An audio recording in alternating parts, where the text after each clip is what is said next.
ప్రార్థన. ఆశ్చర్యకరుడు, ఆలోచనకర్త, నిత్యుడగు తండ్రి, సమాధానకర్తయగు అధిపతి, పరిశుద్ధుడా, జీవము గల తండ్రి, మీకే స్తుతి స్తోత్రములు ప్రభువా. సర్వశక్తివంతుడమైన తండ్రి, మా జీవితానికి ప్రభువుగా రక్షకుడిగా ఉన్నందుకు మీకు కృతజ్ఞతలు ప్రభువా. అయ్యా, యథార్థవంతుడైన దేవా, మీ శరణు కోరి వచ్చున్నాం తండ్రి. దేవా, ఈ రాత్రి మా జీవితంలో అసాధ్యమైనవి సుసాధ్యం చేయించు, మా సంఖ్యలను విడగొట్టుము ప్రభువా. అసాధ్యమైనవన్నీ ఈ క్షణమే యేసు నామంలో సుసాధ్యం చేయము తండ్రి. తండ్రి, మా జీవితాలు అద్భుతాలు ఆశ్చర్య కార్యాలు చేస్తున్న తండ్రి, మీకే మహిమ ఘనత ప్రభావములు చెల్లిస్తున్నాం ప్రభా. ఈ రాత్రి సమయంలో మీ చల్లని నీడలో మమ్మల్ని, మా ఆత్మీయులను, మా చుట్టుపక్కల వాళ్ళని, మా స్నేహితులను, వారి జీవితంలో కాచి కాపాడి రక్షించుము తండ్రి. దేవా, కడవరి దినంలో నీ మందిర ఆవరణములకు చేరలేని స్థితిలో ఉన్న నీ ప్రియ బిడ్డలను అందరినీ జ్ఞాపకం చేసుకోండి ప్రభా.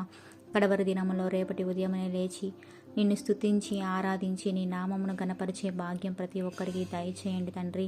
దేవా, మా కుటుంబంలో ప్రతి ఒక్కరికి పరిపూర్ణ రక్షణానందం కలుగు చేసి మీ నిత్యరాజ్య బిడ్డలుగా ఉండులాగిన దీవించి ఆశీర్వదించుమని మా ప్రార్థనని మా ప్రభువుకు రక్షకుడైన నజరేయుడైన యేసుక్రీస్తు నామంలో అతి వినయంగా బతిమాలి ప్రార్థిస్తున్నాం తండ్రి.